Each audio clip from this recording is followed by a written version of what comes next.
الحبيب الذي ترجى شفاعته لكل هول من الأهوال مقتحم. مولاي صل وسلم دائما أبدا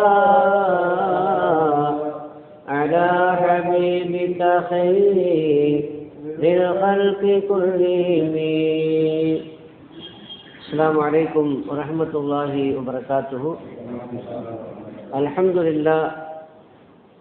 الحمد لله رب العالمين عدد خلقه وزنة عرشه ورضا نفسه ومداد كلماته.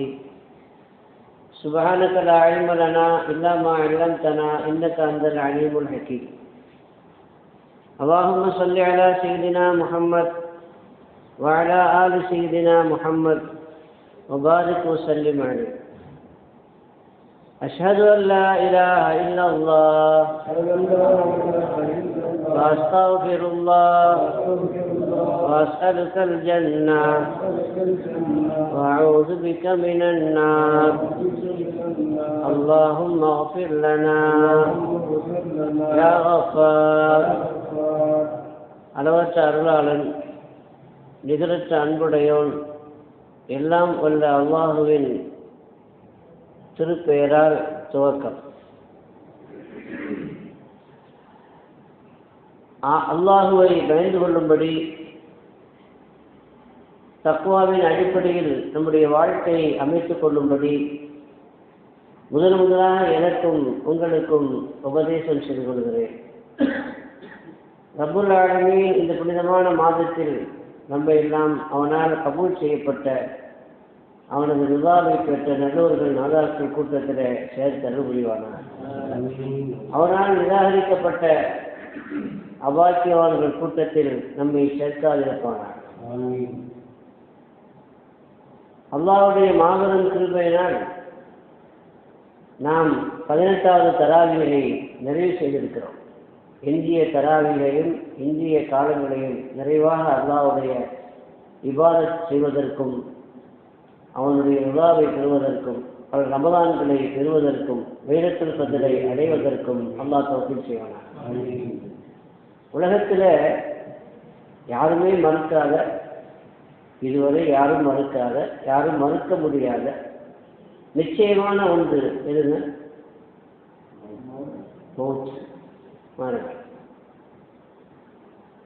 அது யாராக இருந்தாலும் சரி, எவ்வளோ பெரிய அந்தஸ்தில் உள்ளவங்களாக இருந்தாலும் சரி, எவ்வளோ பெரிய பதவியில் உயர்ந்த நிலையில் இருந்தாலும் சரி, அவர்களுக்கென்று உரிய அந்த நேரம் வரும் பொழுது, அவர்களுக்குண்டான தவணை முடியும் பொழுது அவர்கள் இந்த உலகத்தை விட்டும் விடைபெற்றே தீர வேண்டும். இதை பல்வேறு அனுபவங்கள் செய்திகள் வழியாக தெரிந்திருக்கிறோம் என்பதை போல இன்றைய குர்ஆன் ஷரீஃப் இன்று ஓதப்பட்ட வசனத்தில் அது பற்றி ஒரு தெளிவு நமக்கு கொடுக்கப்படுகிறது. இந்த உலகத்தையே கட்டி ஆண்ட அரசர்கள் மொத்தம் எத்தனை பேர்? 4 பேர். உலகத்தையே கட்டி ஆண்டவர்கள். அதில் ரெண்டு பேர் முஸ்லீம்கள், 2 பேர்கள் முஸ்லீம் அல்லாதவர்கள். முஸ்லீம் அல்லாதவர்கள் யாரு? முஸ்லீமானவர்கள் யாரு? முஸ்லீமானவங்க சுலைமான் நபி அலைஹிஸ்ஸலாம், இன்னொரு ஆள் துல்கர்னைன் ராஜா. இவங்க 2 பேரும் முஸ்லீம்கள், மாமன்னர்கள், உலகத்தையே செய்தார்கள், கட்டி ஆண்டார்கள். அப்படிப்பட்ட அந்த ராஜாவாக இருந்தாலும் அவர்களும் இந்த மரணத்தை விட்டு விடு செய்யவில்லை, தப்பவில்லை. சுலைமான் நபி அலைஹிஸ்ஸலாம் அவர்களுக்கு எப்படி மரணம் வந்தது, எங்கே வந்தது, எந்த நிலையில் வந்தது என்று இன்று ஓதப்பட்ட வசனத்தில் அல்லாஹ் ஒரு சம்பவத்தை சொல்கிறார். நீங்கள் எவ்வளோ பெரிய சேவை செய்து கொண்டிருந்தாலும், எவ்வளோ பெரிய முக்கியமான பணியில் இருந்தாலும், அந்த நேரம் உங்களுக்கு மரணம் வந்துவிட்டால், முக்கியமான வேலை செய்கிறாரு, முக்கியமான பணியில் இருக்கிறாரு, அவர் போயிட்டா அந்த வேலை, அந்த பணி முடிஞ்சிடும், கிடந்துடும் என்று அல்லாஹ் அவருடைய மரணத்தை செய்ய மாட்டான், தள்ளி போட மாட்டான். ஏன் அப்படி தள்ளி போட மாட்டான்னா, யாரை கொண்டும் எந்த வேலையும் நடக்கலை. உலகத்தில் எல்லாம் யாரை கொண்டு நடக்கிறது?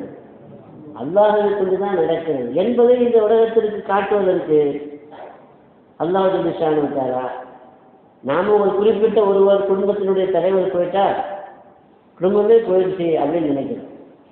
அல்லது ஒரு பெரிய வியாபாரத்தினுடைய நிறுவனர் அவர் போயிட்டா அதோடு அந்த வியாபாரம் படுத்துறோம் என்று நாம் நினைக்கிறோம். ஒரு குறிப்பிட்ட மனிதரை நாம் யாரை சார்ந்து வாழ்ந்து கொண்டிருக்கிறோமோ அவர்கள் மீது நமக்கு நம்பிக்கை இருக்கிறது. ஆனால் இந்த உலகத்தில் திரும்ப திரும்ப அல்லாஹ் காட்டக்கூடிய ஒரு செய்தி என்னவென்றால், இந்த உலகத்திலே எல்லாம் நடக்கிறது, அல்லாவா எதையும் செய்யறதில்லை. நேரடியா ஆட்களை கொண்டுதான் எல்லா காரியங்களையும் செய்கிறான்.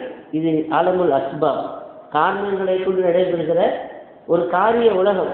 அதனால யாரை கொண்டு எந்த வேலையை அவன் வாங்க வேண்டுமோ அந்த வேலையை அவர்களை கொண்டு வாங்குகிறான். ஆனால் அவர்கள் அசல் அல்ல. யாரை கொண்டு அந்த வேலையை வாங்கினானோ அவர்கள் இல்லை என்றால் இன்னொரு ஆளை கொண்டு என்ன செய்வான்? அந்த வேலையை வாங்குவான். செய்வது நடத்துவது அல்லாஹ் தான் என்பதை இந்த மரணங்கள் நிரூபித்துக் கொண்டிருக்கிறது. கண்படி நாயகம் ஸல்லல்லாஹு அலைஹி வஸல்லம் அவர்கள் உட்பட எல்லா நபிமார்களும் இந்த உலகத்தை விட்டு மறைந்து போயிருப்பதற்கு காரணம் பல்வேறு ஹிக்மத்துகளில் அதுவும் ஒன்று என்பதை முதலில் நாம் வழங்கிக் கொள்ள வேண்டும். இப்போ சுலைமான் நபி அலைஹிஸ்ஸலாம் அவருடைய மரணத்தை பற்றி அல்லாஹ் சொல்லும் பொழுது எந்த நிலையில மூத்தாடுறாங்க, எந்த இடத்துல வச்சு மூத்தா போறாங்க அப்படிங்கிறத நாம பார்த்தோம். ஃபலம்மா கலைனா அலைஹில் மௌத்த மா தல்லஹும் அலா மௌத்திஹி இல்லா தாப்பத்துல் அர்தி தஅகுலு மின் சஅத்தஹு ஃபலம்மா கர்ர தபய்யனத்தில் ஜின்னு அல்லவ் கானூ யஅலமூனல் கைப மா லபிஸூ ஃபில் அஸாபில் முஹீன் என்று அல்லாஹ் சொல்றான். பைத்துல் முகத்தஸ கட்டினவங்க யாருங்க? யார் கட்டினா? பைத்துல் முகத்தஸ முதல்ல உலகத்தில் கட்டப்பட்ட பள்ளிவாசல் எது? காபா. அது யார் கட்டினா? முதல்ல ஆதம் அலைஹிஸ்ஸலாம் கட்டினாங்க. அது கழிந்து 40 வருஷம் கழிந்து பைத்துல் முகத்தஸ கட்டப்பட்டது இல்லையா? பைத்துல் முகத்தஸ் அதுக்கு பிறகு 40 வருஷம் கழிஞ்சு கட்டப்பட்டுச்சு. அதுக்கடுத்து 40 வருஷம் கழிஞ்சு கட்டப்பட்டுச்சுன்னா அப்போ சுலைமான் நபி இல்லை, அப்படிதானே? அப்போ யாரை கொண்டு இந்த பிராசஸ் கட்டப்பட்டுச்சு? அதே ஆதம் அலைஹிஸ்ஸலாமை கொண்டு அல்லாஹ் என்ன செய்யலாம்? கட்டினான். இப்போ சுலைமான் நபி அலைஹிஸ்ஸலாம் அவங்களுடைய பங்களிப்பு என்ன அப்படின்னா, பல்வேறு காலகட்டங்களில் இந்த பைத்துல் முகத்தஸ் சேதாரம் அடைந்திருக்கிறது, சிதிலம் அடைந்திருக்கிறது. அப்போ தாவூத் நபி அலைஹிஸ்ஸலாம் தான் முதல்ல கட்ட ஆரம்பிச்சாங்க. அதுக்கு பிறகு அவங்க ராஜாவாக இருந்தாங்க தாவூத் நபி அலைஹிஸ்ஸலாம். ஆனால் கம்ப்ளீட் பண்ணலை. கம்ப்ளீட் பண்ணுறதுக்கு முன்னாடி அவங்க என்ன செஞ்சுட்டாங்க? இந்த உலகத்தை விட்டு மறைந்து விட்டார்கள். அதை பூர்த்தி பண்ணது யாரு? சுலைமான் நபி அலைஹிஸ்ஸலாம். அத்தா தொடங்கிய பணியை மகனார் என்ன செய்தாங்க? கம்ப்ளீட் பண்ணாங்க, பூர்த்தி பண்ணாங்க. பைத்துல் முகத்தஸ் இன்னும் பூர்த்தி ஆகாமல் இருக்கிறது, கட்டி கொண்டு இருக்கிறார்கள். பைத்துல் முகத்தஸ கட்டி கொண்டு இருக்கிறார்கள், இன்னும் என்ன செய்யல, இந்த பணி பூர்த்தி ஆகலை. ஆனால் பிரம்மாண்டமான பள்ளிவாசல் யாரை கொண்டு கட்டி கொடுத்துருக்கிறாங்கன்னா ஜின்களை கொண்டு கட்டி கொடுத்துருக்கிறாங்க. ஜின்களுடைய உதவியை கொண்டு அந்த வேலையை நடந்து கொண்டிருக்கிறது. ஜின்கள் யாருக்கு கட்டுப்படும்? சுலைமான் நபி அலைஹிஸ்ஸலாமுக்கு கட்டுப்படும். அப்படி கட்டுப்படும்படி அல்லாஹ் வைத்திருந்தான். உலகத்தில் வேற யாருக்கும் அது என்ன செய்யாது? கட்டுப்படாது.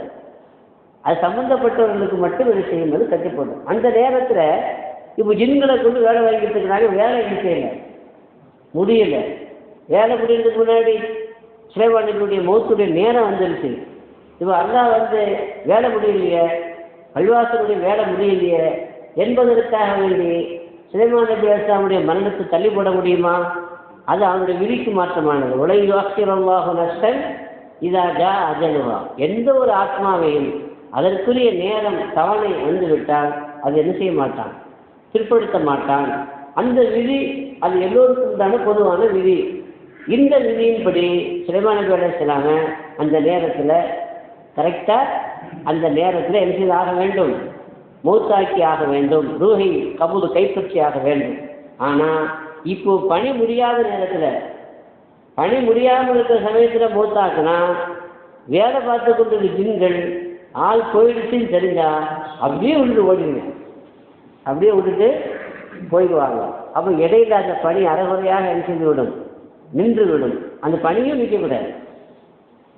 உரிய நேரத்தில் மூத்தாக்கவும் செய்யணும், அந்த பணியையும் என்ன செய்யக்கூடாது, நிறுத்தக்கூடாது. அப்போ அது அல்லாஹ் என்ன செய்யலாம், பாம்பும் சாவாமல் எது சொல்லுவாங்கல்ல, தடியும் ஒழியாமல் பார்க்கணும் பாங்கல்ல, அது மாதிரி அல்லாஹ் ஒரு வேலையை பார்த்தான். என்ன பார்த்தான், சுலைமான் நபி அலைஹிஸ்ஸலாம் என்ன செஞ்சுட்டு இருக்கிறாங்க, அந்த சூப்பர்வைசிங் பார்த்துட்டு இருக்கிறாங்க. பிரம்மாண்டமான இந்த பைத்துல் முகத்தஸ் கட்டுமான பணியை சூப்பர்வைசிங், அதாவது மேற்பார்வை பார்த்து கொண்டிருக்கிறாங்க. அப்போ எப்படி பார்த்துட்டு இருக்கிறாங்கன்னா, ஒரு கூண்டு, கண்ணாடி கூண்டு, அந்த கண்ணாடி கூண்டில் அவர்கள் நின்று பார்த்து கொண்டிருப்பாங்க. அங்கே வந்து நின்று அடிச்சுட்டு இருப்பாங்க, அப்படியே பார்த்துக்கிட்டு இருப்பாங்க. மரண நேரம் நெருங்கிய பொழுது அந்த கண்ணாடி கூண்டில் ஒரு கையில் ஒரு அசா வச்சுருந்தாங்க. அந்த அசாவை கீழே ஊடிட்டு அப்படியே அடிச்சுட்டு இருக்கிறாங்க, பார்த்துட்டு இருக்கிறாங்க. இப்போ இந்த நேரத்தில் அவங்களுக்கு மௌத்துடைய நேரம் வந்துருச்சு. அப்போ அல்லாஹ் என்ன பண்ணா, அதே நிலையில் அவருடைய ரூஹை என்ன செய்திருக்கான், கைப்பற்றிட்டான். ஆனால் ரூஹை கைப்பற்றினானே தவிர ரூஹ் போயிடுச்சுன்னா நிற்கிறவங்க என்ன ஆயிடுவார், சரிஞ்சிடுவாங்க. அப்படி தானே, இருந்தாலும் தெரிஞ்சிடுவாங்க, நின்னாலும் தெரிஞ்சிடுவாங்க. அப்படி தானே போய் அப்படி இருக்கும் பொழுது நின்று கொண்டு சூப்பர்வைசிங் மேற்பார்வை பார்த்து கொண்டு இருக்கும் பொழுது சுலைமான் நபி அலைஹிஸ்ஸலாமுக்கு மரணம் வந்தபோது அல்லாஹ் ஒரு வேலை பார்த்தான். அவனுடைய விதிப்பிரகாரம் ரூஹை கைப்பற்றிட்டான். ஆனால் ஆளை சரியாமல் பார்த்துட்டான். அந்த கண்ணாடி கூண்டில் அவங்க நிற்கிறாங்க, அசாவை கீழே ஊழிக்கிட்டு அந்த பேலன்ஸில் நிற்கிற மாதிரி இருக்கும் பொழுது ரூஹை கைப்பற்றிக்கிட்டான். அப்படியே நிற்க வச்சான். அந்த அசாவுடைய பேலன்ஸில் அப்படியே என்ன செய்தான், நிற்க வைத்தான். ஜின்களுக்கு இந்த விஷயம் தெரியாது. சுலைமான் நபி அலைஹிஸ்ஸலாம் வஃபாத் ஆயிட்டாங்க, இதில் மேட்டர் யாருக்கு தெரியாது. அவங்க அவர் பார்த்துட்டு இருக்காரு அப்படிங்கிற அந்த பயத்தில் அந்த வேலையை அவங்க செய்ய வேண்டிய எல்லா வேலைகளையும் ரொம்ப வேகமாக ரொம்ப கரெக்டாக செய்துட்டு இருக்கிறாங்க. ஏன்னா போகாமல் பார்த்துக்கிட்டே நிற்கிறேன். அப்போ அதனால ரொம்ப ஃபினிஷிங் ஸ்டேஜில் இருக்குது. அப்போ இந்த வேலையை நிறுத்தக்கூடாது அப்படின்னு விளங்கிக்கிட்டு படுவேகமாக வேலையை செய்கிறது நடக்கிறது. அவங்க மூத்தாயிட்டாங்கிறது யாருக்கு தெரியாது, ஜின்களுக்கு தெரியாது. ஜின்கள் தெரிஞ்சால் என்ன செய்யும், ஓடிக்கு. அப்போ அதை குரான் செய்யப்பட எல்லாம் சொல்கிறான், இவங்க மூத்தா போனாங்க இப்படி எப்படி தெரிஞ்சுது, கடைசி தெரியணும்ல, தெரிஞ்சால் தானே அவங்கள அடக்க விட முடியும். அது எப்படி தெரிஞ்சுது அப்படிங்கிறது அல்ல அந்த வசனத்தில் சொல்கிறான். பலம்மா கவைனா அடைகள் மௌத்தை நாம் அவர்கள் மீது விதியாக்கிய பொழுது மா தல்லஹும் அலா மௌத்தி, அங்கே மூத்தா போனாங்கிறது யாருக்குமே தெரியாது. பின்ன அது அறிவித்தது எது, அவங்க மூத்தா போயிட்டாங்க என்று அறிவித்தது எது, நான் மா தல்லஹும் அலா மௌத்தி இல்லா தாபத்துல் அரபி, கரையான் வந்து அவங்க மூத்தா போயிட்டாங்கிறது அறிவித்தது. என்ன எப்படி அறிவித்தது அப்படின்னா, அசாவை கீழே ஊண்டிக்கொண்டு அதனுடைய பேலன்ஸை தான் நின்றுக்கிறாங்க. அந்த அசாவுடைய அடிபாகம் இருக்குல்ல, அந்த அடிபாகத்தை கரையான் செய்துட்டே இருந்துச்சு, அரித்து கொண்டே இருந்துச்சு. கரையான் அரித்து கொண்டே இருக்கும் பொழுது சுத்தமாக அடிபாகம் அந்த கரையானால் அரிக்கப்பட்ட பிறகு அப்போ அந்த கம்பு எழுதியது சரி இல்லையா, கீழ்பகுதி போயிடுச்சுல. அப்போ அந்த அசா வந்து சரிந்தது. அசா சரிந்ததும் அசாவை ஊன்றிக்கொண்டு நிற்கக்கூடிய சுலைமான் நபியும் சரிந்தார்கள், கீழே விழுந்தார். அதாவது அந்த கூண்டே விழுந்தான். மாதல்லஹும் அலா மௌத்திஹி இல்லா தாபத்துல் அரபி தஅக்குலு மின் சஅத்தஹு, இந்த கரையான் அசாவுடைய அந்த அடிபாகத்தை செய்து விட்டது, தின்னு விட்டது. கரையான் தின்னுங்கள. பலம்மா கர்ற, அவங்க விழுந்த பொழுதுதான் தபையினத்தில் ஜின்கள் விளங்கினது. நம்ம என்ன செய்தாங்க, முஸ்லிமாக மூத்தா போயிட்டாங்க. பலம்மா கர்ற தபையினத்தில் அதுக்கடுத்து ஒரு செய்தி சொல்கிறான். அப்போ அதுலேருந்து என்ன தெரியுதுன்னா, ஜின்களுக்கு மறைவான ஞானம்லாம் இல்லை. ஜின்களுக்கு மறைவான ஞானம் இல்லை. மறைவான ஞானம் இருந்திருந்தால் மூத்தா போயிட்டாங்கன்னு தெரிஞ்சிருக்கும்ல. மூத்தா போனாங்கன்னு தெரிஞ்சிருந்தா இந்த கஷ்டமான இந்த வேலையில் ஈடுபட்டுருக்குமா, அப்படின்னு வேலையை விட்டு ஓடிக்கும்ல. அது ஓடாதது, கஷ்டமான வேலையை இழுத்து போட்டு கொண்டு செய்தது, இதுவெல்லாம் விலை காட்டுகிறது. ஜின்களுக்கு என்ன தெரியாது, மறைவான அறிவு இல்லை என்று அந்த ஆயத்தை அல்லாஹ் என்ன செய்கிறான். நிறைய செய்திகளை இந்த வசனத்தில் அல்லாஹ் சொல்கிறான். இப்போ இதில் சுலைமான் நபி அலைஹிஸ்ஸலாம் அவர்கள் ரொம்ப நாளாக நிற்கிறாங்க. எத்தனை நாள் நின்னாங்கிறது அது தஃசீரில் சொல்லப்பட்ட பல்வேறு தகவல், பல்வேறு அறிவிப்புகள். ஆக பல நாட்கள் நிற்கிறாங்க. பல நாட்கள் நின்றபோது கரையான் என்ன செய்து விட்டது? அரித்து விட்டது. கரையான் எதை அரித்தது? அந்த அசாவை, கைத்தடியினுடைய அடிபாகத்தை தான் கரைத்தது. ஆனால் சுலைமான் நபி தான் நிற்கிறாங்கல்ல, அவங்களுடைய காலை என்ன செய்யறது? அரிக்கலை. அதுவும் இந்த மண்ணினால் உண்டான உடம்பு தானே, மனிதனுடைய உடம்பு தானே. கடைசியில் மனிதனுடைய உடம்பை கரையான் தானே அரிக்க போகுது. அப்படிப்பட்ட அந்த கரையான் சுலைமான் நபியுடைய காலை அரிக்கவில்லை. ஏன் காலை அரிக்கவில்லை? ஏன் அந்த மண் சுலைமான் நபியுடைய காலை திங்கவில்லை என்றால், நபிமார்களுடைய உடம்பு இந்த மண்ணுக்கு ஹராம். நபிகள் நாயகம் ஸல்லல்லாஹு அலைஹி வஸல்லம் எழுதுகிறாங்க, சாதாரணமாக சராசரியாக எல்லாரும் மூத்தா போயிட்டாங்கன்னா அவங்களுடைய உடலை மண் தின்னுடும். மண் திங்குதுல, அப்புறம் கடைசியில் எது மட்டும்தான் மிஞ்சும்? எலும்பு கூடு மட்டும்தான் மிஞ்சும். மற்ற எல்லாத்தையும் என்ன செய்ததும்? மண்ணினால் படைக்கப்பட்டவன், பஞ்சபூதங்களால் படைக்கப்பட்டவன். மண்ணினுடைய பகுதி மண்ணில் போய் சேர்ந்துடும், தண்ணீருடைய பகுதி தண்ணீரில் போய் சேர்ந்துடும் இல்லையா? நெருப்பினுடைய பகுதி நெருப்புட போய் சேர்ந்துடும், பிறகு காற்று அது அதோட போய் சேர்ந்துடும். ஆக பஞ்சபூதங்கள் எது எது நம்ம உடம்புல இருந்ததோ அதுவெல்லாம் அதோடு போய் சேர்ந்து விடும். கிட்டத்தட்ட எலும்பு கூடு மட்டும் மிஞ்சும். ஆனால் இது சராசரி மனிதர்களுக்கு உண்டான ஒரு நிலை. ஆனால் நபிமார்களுக்கு மண் அவங்க உடம்பு என்ன செய்யாது? இங்கே அதை அல்ல அவங்களுக்கு ஹராமாக்கி இருக்கிறான் என்பதற்கு இந்த நிகழ்வும் ஒரு எடுத்துக்காட்டாக அமைகிறது. ஆக இந்த சம்பவத்திலிருந்து நாம் வழங்கிக் கொள்ள வேண்டிய விஷயம், அல்லாஹ் சொல்ல வந்த விஷயம் என்னவென்றால், யாராக இருந்தாலும், நபியாக இருந்தாலும், உலகத்தையே ஆண்ட அரசராக இருந்தாலும், மிக முக்கியமான வேலையில் அவர் இருந்தாலும், அவருக்கு போயிட்டாருன்னா வேலை நிற்குமே, வேலை கடந்துருமே என்றெல்லாம் அவர் விஷயங்களை பார்க்கல. காரணம், இந்த உலகத்தை யாரை நம்பியும் அல்லாஹ் படைக்கல, அவனை நம்பி தான் படைத்தான். அவனை நம்பி தான் என்ன செய்யலாம்? படைத்தான். எனவே ஏதாவது நான் ஒரு இடத்துல வேலை செய்கிறேன், எனக்கு ரிஸ்க் அங்கிருந்து வந்துக்கிட்டு இருக்குது, நாம் யாரை நம்பக்கூடாது? அந்த வேலையை நம்பக்கூடாது, அந்த கம்பெனியை நம்பக்கூடாது, அந்த ஸ்தாபனத்தை என்ன செய்யக்கூடாது. ஏன்னா அந்த ஸ்தாபனத்தை நம்பி அல்லாஹ் என்ன படைக்கலை, அப்படி தானே? ஒமாமின் தாபத்தின் பில் அருகு இல்லை அகல்லா ரிசுக்குவான். இந்த பூமியில் இருக்கக்கூடிய எல்லா உயிரினங்களுக்கும் கால்நடைகளுக்கும் ரிசுக்கு தரக்கூடிய பொறுப்பை யார் எடுத்துக்கொண்டார்? அல்லாஹ் எடுத்துக்கொண்டான். அதனால அந்த கம்பெனியை நம்பி, அந்த ஸ்தாபனத்தை நம்பி, அந்த நிர்வாகத்தை நம்பி அல்லாஹ் என்ன படைக்கல, இதை யார் நம்பி படைத்தான்? அவனை நம்பி தான் படைத்தான். அல்லாஹ் தன்னை நம்பி தான் அந்த பிரபஞ்சத்தையே படைத்திருக்கானே தவிர, பல காரணங்களை கொண்டு நடந்தாலும் அவன் நடத்தினாலும் அது அசடல்ல என்பதை காட்டுகிற வகையில இங்கே நபி சுலைமான் அலைஹிஸ்ஸலாம் அவர்களுடைய மரணத்தை குறித்த நேரத்தில் அல்லாஹ் நிகழ்த்தினான் என்பதை நாம் இங்கே என்ன செய்கிறோம்? பார்க்கிறோம். இதே மாதிரி பல்வேறு நபிமார்களுக்கும் அந்தந்த நேரங்களில் என்ன வந்திருக்கிறது? மரணம் வந்திருக்கிறது. எந்த நபிக்கும் கூட அந்த மரண நேரம் கூடவும் இல்லை, குறையவும் இல்லை. அந்த நேரத்திற்கு கொஞ்சம் பிற்படுத்தவும் இல்லை, கொஞ்சம் முற்படுத்தவும் இல்லை. சுலைமான் நபி மூசா நபி அலைஹிஸ்ஸலாம் அவர்கள் மரண நேரம் வந்த பொழுது மலக்குள் மௌத்து வர்றாங்க. மலக்குள் மௌத்து வந்து அவங்கள்ட்ட வரும் பொழுது என்னான்னு கேட்குறாங்க. நீங்கள் என்ன அப்படின்னு கேட்குறாங்க. நான் எதுக்கு வருவேன்? மூத்தாக்கு தானே வருவேன், உங்களை மூத்தாக்கு வந்திருக்கேன். கோவத்தில் ஓங்கி ஒரு அறை கொடுத்தாங்க. யாரு? மூசா அலைஹிஸ்ஸலாம் ஓங்கி ஒரு அறை கொடுத்தாங்க. கொடுத்த அடியில் கண்ணு புத்துட்டு ஒளி வந்துச்சு. அப்படி வேகமான ஆள். யாரு? ஒரு ஆளை ஓங்கி அரைந்தாலே ஆள் அவுட் ஆயிடும், அந்த அளவுக்கு பலமான ஆள். மலக்கும் கூட இந்த விதிவிலக்கு இல்லை இல்லையா? கண்ணு பொத்துக்கிட்டு வந்துருச்சு. கண்ணு பொத்துக்கிட்டு வந்த உடனே, யோ நான் யாருக்கு தெரியுமா அப்படின்னு அவர் கேட்கல. இதை நான் யாருன்னு தெரியாமல் நீங்களோட வாழாட்டி விட்டாய், மோதி விட்டாய் அப்படின்னு அவர் என்ன செய்யலை.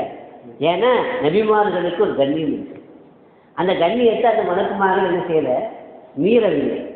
அவர் நேராக பொத்துக்கிட்டு வந்த கண்ணை கொண்டு மேலே போனார். யார்கிட்ட? அல்லாஹ் இடத்துல போனார். அல்லாஹ்கிட்ட போய் அர்சல் தனி இல்லை அப்படின்னு நான் விதிதன் மௌத்த ரப்பே, ஒரு ஆள்கிட்ட நீங்கள் அனுப்பி வச்ச ரூஹு கைப்பற்றுறதுக்காண்டி அவருக்கு மௌத்தாரத்துக்கு விரும்பாத ஆள் மாதிரி தெரியுது, மூத்த இஷ்டப்படாத ஆள் மாதிரி தெரியுது, என்ன இந்த மாதிரி அடித்து இந்த மாதிரி ஆக்கிக்கிட்டாரு என்று சொன்ன உடனே அல்லாஹ்வும் அந்த கண்ணை அவருக்கு மீண்டும் கொடுத்து, நீங்கள் திருப்பி போங்க, அவருக்கு ஒரு சாய்ஸ் கொடுங்க, மூசா நபிகிட்ட போய் சொல்லுங்க, என்ன சொல்லுங்க அப்படின்னா, அல்லாஹ் என்ன அனுப்பினா உங்களை ஒரு மாட்டினுடைய முதுகின் மீது உங்கள் கையை வைக்க சொல்கிறார். மாட்டினுடைய முதுகின் மீது உங்கள் கையை வைக்க சொல்கிறார். கையை வைத்து அந்த கையுக்குள்ள எத்தனை ரோமங்கள் அடங்குமோ விக்குள்ளி சகரத்தின் சனா, ஒவ்வொரு ரோமத்துக்கும் ஒரு வருஷம் என்ற கணக்கில் உங்கள் ஆயுள் என்ன செய்யப்படுகிறது, நீட்டிக்கப்படுகிறது என்று சொல்லுங்க. எதற்கு அலாமத்தினி சௌரி, ஒரு மாட்டினுடைய முதுகில் கையை வைங்க, அதில் எத்தனை ரோமங்கள் கைக்குள்ள அடங்குமோ ஒவ்வொரு ரோமத்திற்கும் ஒரு வருஷம் என்ற கணக்கில் உங்கள் ஆயுள் நீட்டிக்கப்படுகிறது என்று சொல்லுங்கன்னு சொல்லி அனுப்பினான். அதே மாதிரி அவங்க என்ன செய்தாரு, சொன்னார். சொன்ன உடனே அதுக்கு பிறகு எது நடக்கும்னு கேட்டார். சும்மா மக அப்படின்னு கேட்டார். சரி, ஆயத்தை நீட்டிச்சுவீங்க, அதுக்கு பிறகு என்ன நடக்கும்? அதுக்கு பிறகு பழையபடி நான் வருவேன். அதுக்கு பிறகு பழையபடியும் நீங்கள் ரெண்டாவது இந்த மாதிரி ஆக்சிடென்ட்லாம் ஆகிறத விட இப்பவுமே ரூபா கைப்பற்றுங்க அப்படின்னு சொன்னார். வழக்கம் ஒருத்தர் ரூபா கைப்பற்றினாங்க என்ன ஹதீஸ்ல வருது. இப்போ மூசா நபி அலைஹிஸ்ஸலாம் கோவப்பட்டாங்க, கோவப்பட்டு அடித்தாங்க. மலக்கு ஏன் போய் அடித்தாங்க, மலக்கு மீது ஏன் கோவப்பட்டாங்க அப்படின்னா, மலக்குன்னு சொல்லிக்கிட்டு வர்றதில்லை, ஒரு மனிதனுடைய ரூபத்துக்கு தான் என்ன செய்வாங்க. எல்லா நபிமார்களுக்கும் மலக்குமார்கள் அவங்கள்ட்ட பெர்மிஷன் கேட்டு சாய்ஸ் கொடுப்பாங்க, சாய்ஸ் கேட்பாங்க. அந்த மாதிரி அவர் வந்தார். மனித ரூபத்தில் தான் பெரும்பாலும் ஆரம்பத்தில் என்ன செய்வாங்க, வருவாங்க. ஆரம்பத்தில் அவங்க மலக்கா அல்லது மனிதரா என்று என்ன செய்யாது, முதல்ல தெரியாது, பின்னாடி தான் என்ன செய்யும், வந்தது யாரு மலக்கு அப்படிங்கிறது தெரியும். இப்ராஹிம் நபி அலைஹிஸ்ஸலாம்கிட்ட மலக்கு வந்தாங்க. மலக்கு வந்தப்போ மனித ரூபத்தில் வந்தாங்க. அவங்களுக்கு விருது கொடுத்தாரு. அவங்களுக்கு என்ன செய்தாரு, விருந்து கொடுத்தாரு. மலக்கு முதல்ல தெரிஞ்சிருந்தா விருந்து கொடுப்பாரா? கொடுக்க மாட்டார். ஏன்னா மலக்கு வாங்க என்ன செய்ய மாட்டாங்க, நம்ம மாதிரி சாப்பிட மாட்டாங்கன்னு தெரியல. ஆனாலும் அவங்களுக்கு விருந்து கொடுத்தாரு, சாப்பிடுங்கன்னாரு. அவங்க கையை அங்கே போகவே இல்லை. என்னடா சாப்பிட மாட்டேங்கிறாங்க. அதுக்கு பிறகுதான் அவங்களுக்கு தெரிஞ்சுது வந்தது விருந்தாளிகள் அல்ல, யாரு, மலக்குமார்கள் என்று வந்த பிறகுதான் அவங்களுக்கு என்ன செய்யுச்சு தெரிந்தது. அதனால ஆரம்பத்தில் இப்ராஹிம் நபிக்கு என்ன செய்யல, தெரியல, வந்தது மலக்கு. பின்னாடி தான் மலக்கு என்று தெரிந்தது. அதே மாதிரி லூத் நபி அலைஹிஸ்ஸலாம்டே மலக்குகள் வந்தாங்க. அவங்க வந்தது அந்த ஊரை ஹலாக்காக்குவதற்கு, அழிப்பதற்காக வேண்டி வந்தாங்க. ஆனால் மனித ரூபத்தில் வந்தாங்க. முதல்ல வந்தவங்க மனிதர்கள் என்று தான் நினைக்கிறாங்க. அதனால் அவங்க என்ன பயந்தாங்க, குர்ஆன் சொல்லுது, நம்ம ஊர்காரனோ ஒரு மோசமான நடத்தை உள்ளவர்கள் இந்த அழகான மனிதர்களை பார்த்தால் இவர்கள் மலக்கு என்று, அதாவது இவர்களையும் தவறான வேலையை செய்வதற்கு முற்பட்டு விடுவார்களே என்று பயந்தார்கள் என்று குர்ஆன் சொல்கிறது. மலக்கு அப்படின்னு தெரிஞ்சிருந்தா, முதல்லையே தெரிஞ்சிருந்தா அந்த பயம் அவங்களுக்கு வந்திருக்க வாய்ப்பில்லை. இப்போ அதனால் முதல்ல அவங்களுக்கு இங்கே வந்தது யாருன்னு தெரியல, மலக்குன்னு தெரியல. அதுக்கு பிறகுதான் தெரிஞ்சது வந்தது யாரு, மனிதர்கள் அல்ல, மனிதர்கள் தான். மலக்குமார்கள் மனித ரூபத்தில் வரும் பொழுது பல சமயங்கள் ஆரம்பத்தில் அவங்களுக்கு மலக்குங்கிறது நம்ம நடக்கிறது தெரியாது. அதுக்கு பிறகுதான் என்ன செய்யும், அவங்க மலக்கு தான் என்ற விவரம் தெரியும். ரெண்டாவது நாம் இங்கே வழங்க வேண்டிய விஷயம் என்னன்னா, மலக்குனா எவ்வளோ பவர் உள்ள ஆளு, எவ்வளோ சக்தி உள்ள ஆளு. அந்த சக்தி உள்ள அந்த மலக்கை ஓங்கி ஒரு அறை விட்டவொன்னு கண்ணு பொத்துக்கிட்டு வருமா? மூசா நபி எவ்வளோ பலமான ஆளாக இருந்தாலும், வலுவான ஆளாக இருந்தால் மனிதன் தானே, மனித உடல் தான் அவருக்கு இருக்குது, மனித கைத்தான் இருக்குது. அதை விட பலமான சக்தி உண்டவர் தான் யாரு, மலக்குமார்கள். ஊரையே புரட்டிடுவாங்கல்ல இல்லையா, ஒரு நொடியில் ஊரையே அழிச்சிடுவாங்களா இல்லையா, அவ்வளோ பெரிய சக்தி உள்ளவங்க. அந்த சக்தி வாய்ந்த அந்த மலக்கை மூசா நபி அடித்து கண்ணு ஏன் உடைஞ்சுது அப்படின்னா, பொதுவாக நினைத்த நேரத்தில் நினைத்த ரூபத்தை எடுக்கக்கூடியவர்கள் ரெண்டு பேர், ஒன்று ஜின்னு, இன்னொன்று மலக்குமார்கள். இந்த ரெண்டு படைப்புகளுக்கும் நினைத்த நேரத்தில் நினைத்த மாத்திரத்தில் நினைத்த ரூபத்தை எடுக்கக்கூடிய சக்தி எல்லாம் இருக்கிறான், கொடுத்துருக்கிறான். ஆனால் ரெண்டு வித்தியாசம், ஜின்களை பொறுத்த வரைக்கும் எல்லா ரூபத்தையும் இது எடுக்கும்.